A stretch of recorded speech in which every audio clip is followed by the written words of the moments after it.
Bienvenidos. Hoy nos metemos de lleno en un episodio oscuro, bastante enigmático de la historia boliviana. Vamos a explorar las últimas horas y la muerte del presidente Germán Bush, allá por agosto de 1939. Nos basamos en El misterio del tiro de Bush, de Darwin Pinto Cascán. Exacto.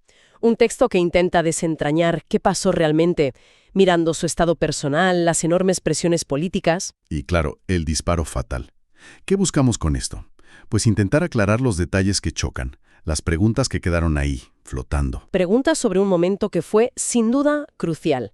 La versión oficial habla de suicidio, pero ¿fue tan simple? ¿O hay más detrás? Para entender, hay que imaginarse la escena. Esos últimos días, Bush ya no gobernaba desde el palacio. No, estaba en su casa, agotado física y emocionalmente. Sí, y además con problemas de salud concretos, ¿no? Dolor de muelas, descalcificación, se menciona. Y sintiéndose acorralado.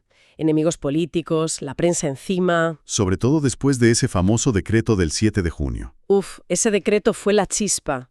Desafiar a los varones del estaño, a Patiño, a Hochschild, pedirles que trajeran el 100% de sus divisas a Bolivia. Era tocar el poder económico en su núcleo. Y eso que Bush tenía logros importantes, La Constitución del 38, el Código del Trabajo, la paz definitiva con Paraguay. Logros innegables. Pero ese decreto le granjeó enemigos muy, muy poderosos, la famosa rosca minera. Y la presión debió ser brutal. Inmensa. Obligar a esa élite minera a depositar todas sus ganancias en Bolivia era revolucionario. Y peligroso. Él mismo parecía consciente del riesgo. Totalmente. Hay frases suyas que lo demuestran. He medido la magnitud del paso. Sé que me acechan peligros. Sabía dónde se metía. Además, su popularidad no era menor. Para nada. Era un héroe del Chaco, muy querido por los excombatientes. Eso lo hacía peligroso incluso si lo derrocaban. Tenía base social. A ver, repasemos ese último día, el 22 de agosto que termina en la madrugada del 23. Sí, la cronología es clave. Recibió visitas de ministros, tuvo interacciones familiares. Estaban sus cuñados, Carmona y Goitia. Y hubo una cena, ¿verdad? Cumpleaños de Carmona. Exacto.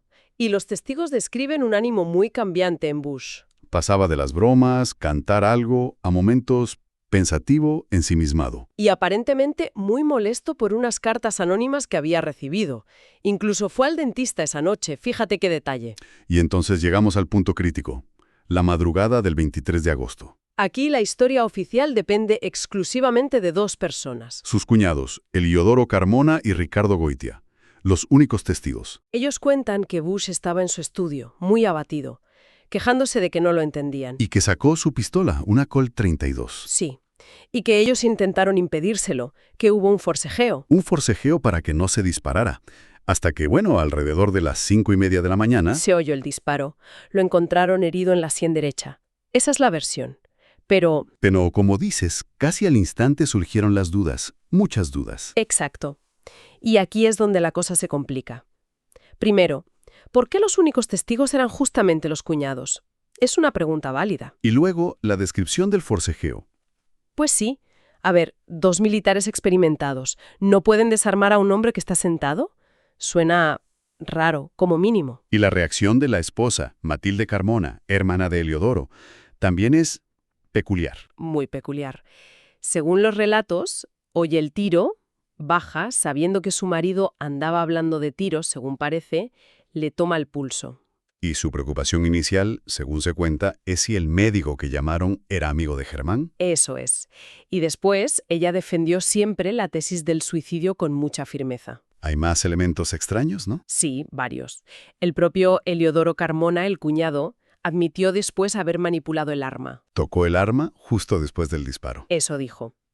Lo cual obviamente contamina cualquier posible pericia balística posterior. Y luego está esa figura, el coronel Antenor Ichazo. Ah, Ichazo. Su llegada a la escena es llamativa. Llega sospechosamente rápido minutos después del disparo. Casi como si estuviera cerca, esperando. ¿Y qué hizo? Según los reportes, observó todo en silencio. Y lo más curioso es lo que pasó después. Su carrera. Exacto. Tras la muerte de Bush y el exilio forzado de Bilbao Rioja, el otro gran héroe militar, ojo, Ichazo tuvo un ascenso meteórico. ¿Se investigó su presencia allí esa madrugada? No realmente. ¿Y mencionabas antes al primer médico que llegó? El doctor 20 millas. Su actitud también fue extraña. Llegó, echó un vistazo y soltó un «no hay remedio». Muy expeditivo, digamos. Casi indiferente. Todo suma a una atmósfera de confusión, por decirlo menos. Y no podemos olvidar lo que pasó inmediatamente después en el plano político. Las consecuencias. Claro. El general Quintanilla asume el poder de facto, casi al instante. Detienen al vicepresidente Valdivieso y, lo más importante... Anulan el decreto del 7 de junio. Exacto. El decreto que golpeaba a los varones del estaño se anula. Beneficio directo y rapidísimo para ellos. Entonces, tenemos dos narrativas enfrentadas. Por un lado, la oficial, suicidio, producto de una presión insostenible.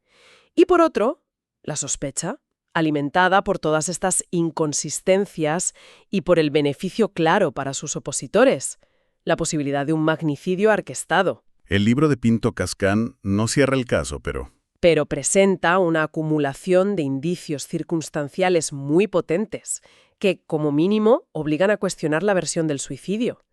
Los testimonios con fisuras, la conducta de algunos personajes, las consecuencias políticas, todo alimenta el misterio. Nos deja pensando, ¿no?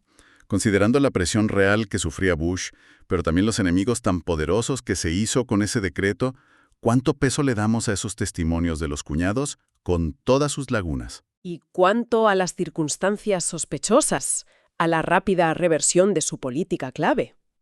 Es complejo. Quizás entender este evento, con todas sus sombras, sea fundamental para comprender esa lucha histórica de Bolivia por su soberanía económica, una lucha que sigue resonando.